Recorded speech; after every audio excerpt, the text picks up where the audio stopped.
Hi guys, welcome back to the channel. So today we're going to be having a look at a Specna Arms Edge SA-E07. This is going to be a bit of an unboxing rather than a full review, because this is the gun, if you haven't seen my other videos, that is going to be going up against my upgraded Specna Arms HK416. So stay tuned and we'll get on with the review in a sec. Remember guys, if you like the videos, give us a thumbs up, remember to subscribe and click on the little bell for notifications. Without further ado, let's get on with this unboxing. Okay guys, so let's get started on this unboxing. Like I say, this is actually only a unboxing and like first impressions, because I'm going to sort of pit this AG against my upgraded Specna Arm. So it's like a comparison to see how far off this is for the comparative price. And that's where this really comes down to, the competition is in the price, because this is a bargain. Well, it will be if it performs.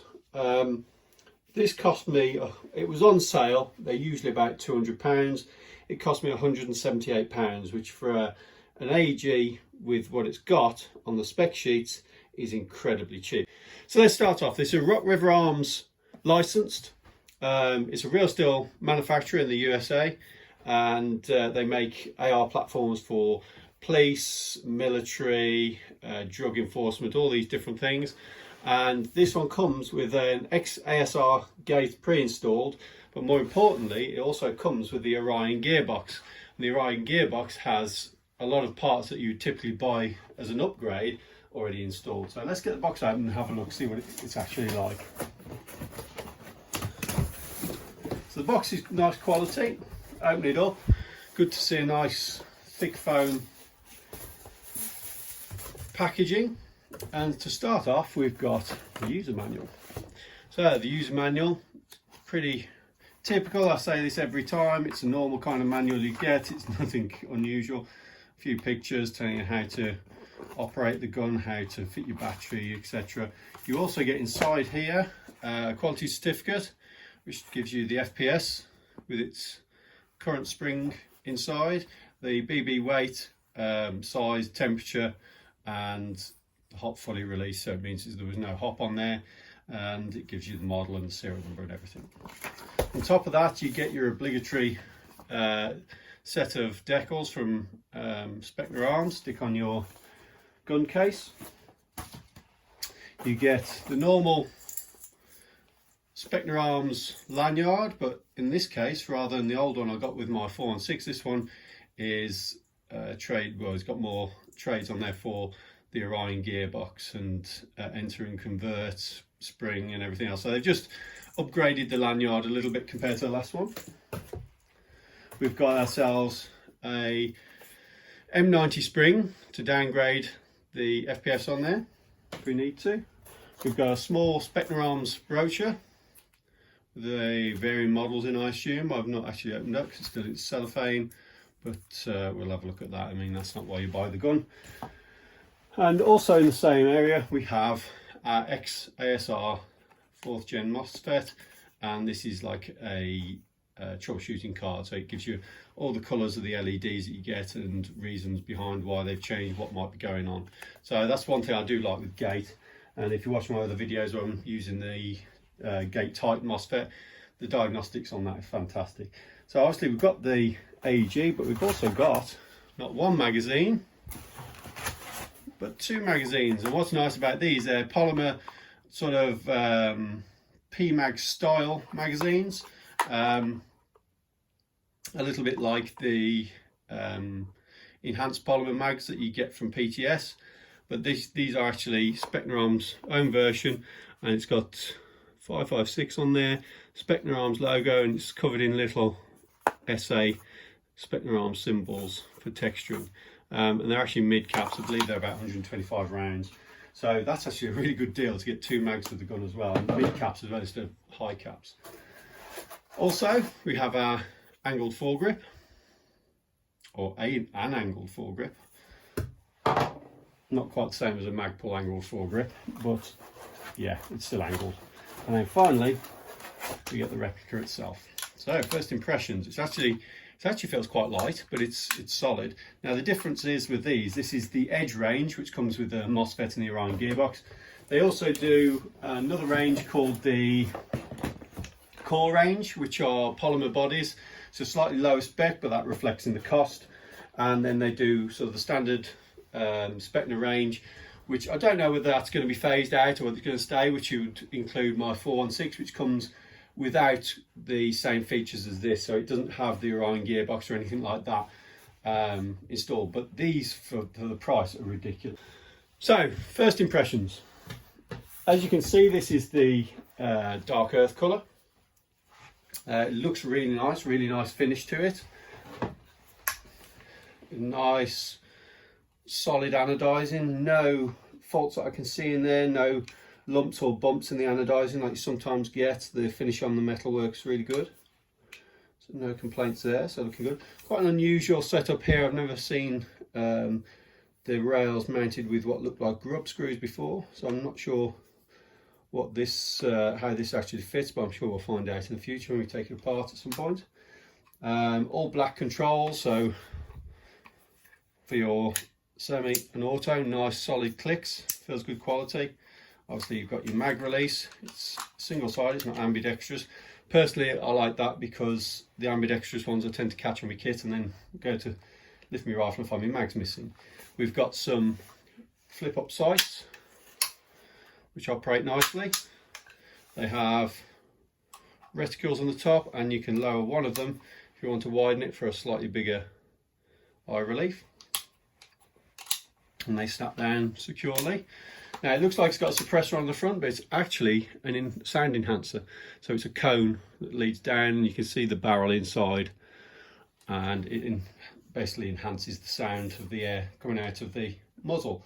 It's not terribly, but you'll get a little bit of difference. I've actually got one on a G&P Masada, and it does make a difference. One touch I like on this is we've got sling mounts on the actual stock tube, which is always good because I much prefer a single point sling than a 2-point sling. And obviously if you want to fit any accessories for slings onto the key mod, you can. You've got 3 sets of rails, you've got one left and right, and then you've got the one underneath. One thing I will notice with this, you've got an M4 almost 416-esque crane stock. It feels quite loose. So in this position, a little bit of movement, nothing excessive, but it's still a bit wobbly. Yeah, it is actually really wobbly. So, and when it's in its full back position, it's incredibly wobbly. That I don't like. I've got to be honest, that's a bit too wobbly for my liking. I'm not sure why that is. We'll have to look into that and see what the idea is with that. Now, to access the battery compartment, you press these 2 tabs at the back and push this out, and then inside you pull out that section here,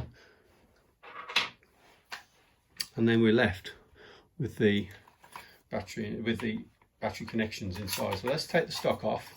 We'll have a look exactly what we've got. Okay, so the MOSFET's stuck. It's stuck in the stock, which is not a good start. So we'll get that back on and remove it. So you've got 2 types of batteries to try here. Both of them are nunchuck styles. And we'll see one's a 7.4, which is 25C, 1450 milliamps. The other one's the 11.1, which is, where's the sticker? Again, it's 1450 milliamp, but this one's obviously 11.1 and it's 50C. So let's try this out. Another thing that came in the box is a connector to convert from Dean's to Tamiya. Unfortunately, my 7.4 has got a Tamiya connection on, so I'm having to use this. But that is a useful thing to have in the box. So well done, Specna Arms. It's good thinking. So first off, this is 7.4, and you'll see a little green LED comes on when you first plug the battery in. So there's no BBs in here, the mag's out. We'll flick it to semi. So real sharp, quite loud noise from the gearbox, and a reasonable rate of fire. You can certainly feel the effects of the MOSFET. So yeah, it works nice. Obviously not a pre-cocked gearbox with this MOSFET, but it certainly cycles nicely. Completes the cycle well, and it certainly feels like it's got active braking as well. So let's try it with the 11.1. So again, light flashes. So semi and full auto. Yeah, big difference. Right, so straight away I'd say the 11.1's a way to go with this. The gearbox, I think it might be a little bit tight actually. It might need re-shimming, I'm not sure. Maybe a little bit dry. It's certainly worth looking at. But so far, so good. For the price, it's ridiculous if I'm honest. So what we'll do, like I say, this is only a brief unboxing. I don't want this to be a long review or anything like that. I will chrono it and then we'll go back in the other room, have a sit down and just wrap up. Okay, so I've got my iPro on. I've just loaded up one of the mags. Put that in. We've got the 11.1 battery in there and 0.2 BBs. 365. Tout. Oh, come on. 362. 362. 365. Tout. 360. 361. 362. 362, 362, 357, 358, 354, 356, 357, 357. So really consistent. Okay guys, first impressions then of the SA-E07 from Specna Arms. So first of all, the honesty, I don't like the stock. It's way too wobbly. I've had to shim it with tape. I've put so much tape on there, it's just silly. It's stopped the wobbling to an extent, but there is still a little bit of wobble, but I'd say it's acceptable. But there's better ways of doing it. However, I can forgive that. It has got a quick detached sling point in it, but I'd never put one in there. But I can forgive it because the rest of this gun is just so well made, and for the price it's ludicrous. It's solid, there's no creaks, there's no rattles, there's no movement between the upper and lower receiver. You've got a sling mount on the front with a rail, you've got rail on the other side. I've put a torch on there to give you an idea what it looks like, and a red dot on the top. And this is a really nice quality gun. Couple that with the XASR MOSFET and the fact that it's got an Orion gearbox, it's just stupid value for money. I've just taken this into the garden and given it some shots down the garden. I didn't film it because it's absolutely foul outside today. It's pouring with rain. But I've just taken some shots down the garden. For the first time out the box, it was just bang on all the way down. Stick a really high quality hot rubber in here. It'd be interesting to see what it'd be like. Honestly, this thing is a bargain. It is a bargain. Specna Arms deserve to succeed. I'm not sponsored by them. I buy everything myself. I have to pay for everything myself.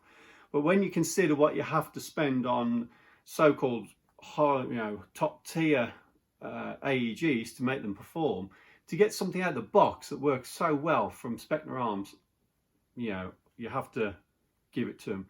They do a hell of a good job, and they're providing something that the airsoft community needs, and that's reasonably priced, high performing airsoft replicas. I hope they move into doing AKs and some variations on the M4s, because they deserve to succeed with what they're doing. They're doing a really good job. So thumbs up to Specna Arms. I don't know how you do it so cheap. But the real test for this will come when I put it up against my other Specna Arms, which is the 416. So we're going to do a shootout between the two, which will be coming up in another video soon, and we'll see which one's the best. And the reality is, this one cost £178. That one cost quite a lot more. And if you want to know exactly how much, watch my other video, because it will be interesting to see what kind of difference there is between the two. I think this has got a good fighting chance. So if you want to know anything else, obviously ask any questions you want below. Remember, if you like the videos, subscribe, hit the bell to get notifications, and give us a thumbs up, because it all helps. And if you want to see more of these reviews and more of this information, please give us a shout out, because it helps the channel.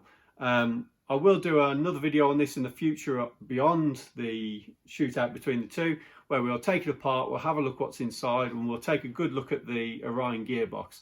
And I'll get a good idea of what's inside this thing, because it does come with a tight ball barrel, it has got that Orion gearbox, and it's got the MOSFET. Is it too good to be true? Time will tell. So thanks for watching the video, guys, and I'll catch you soon. Bye bye.